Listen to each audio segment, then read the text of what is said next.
mhuri yeZimbabwe maswera sei kwese kwamungadaro muri kumativi mana enyika. Tinosangana masikati anhasi pano pamachannels edu ari muRevolution. Chinhu chekutanga, tine misodzi pamatama, tine chiitiko chinoswisa chatiita kuti tisangane masikati ano. Takamirira komanda wedu vaGeza vachauya vachiadhiresa masikati na2. Saka tati tifane kuuya pano tibatane maoko pamusoro pehama yedu yakafa nezuro musi wa10 October kunonzi kuna Banze, kuNyamzizi, kuMakaha, kwaMutoko, kuMashonaland East Province. But vanhu vanga vane mubvunzo wokuda kuziva kuti munhu iyeye wakafa uyu anombova ani.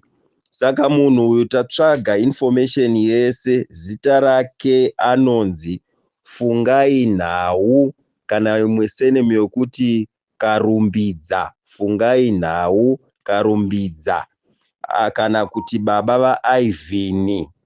Age anga ane makore around 35 years. Akaberekwa mugore ra1989. Fungai anga ane mudzimai mumwe chete nevana vakomana vatatu, 3 boys.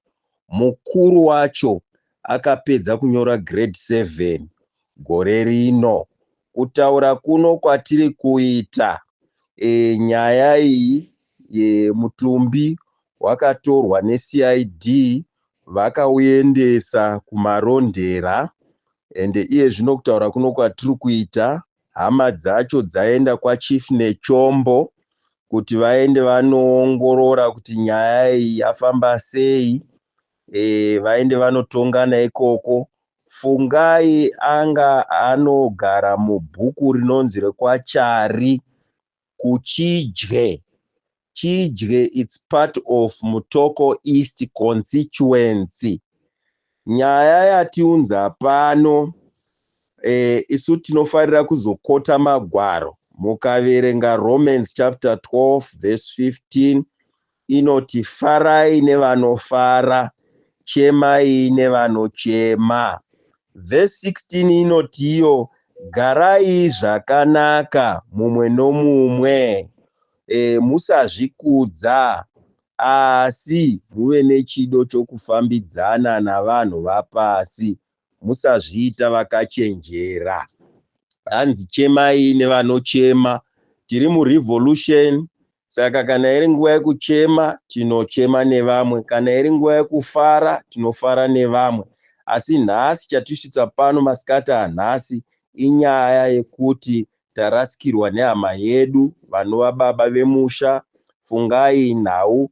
Madetails mamwe anotevera tichazenge tichikupai. Hanzi imi maChina, garai zvakanaka nevamwe. Musada kuzviita vanhu vakachenjera, musada kuzviita vanhu vane uchenjeri, muchipidigudza information semapidigudzira amuri kuita.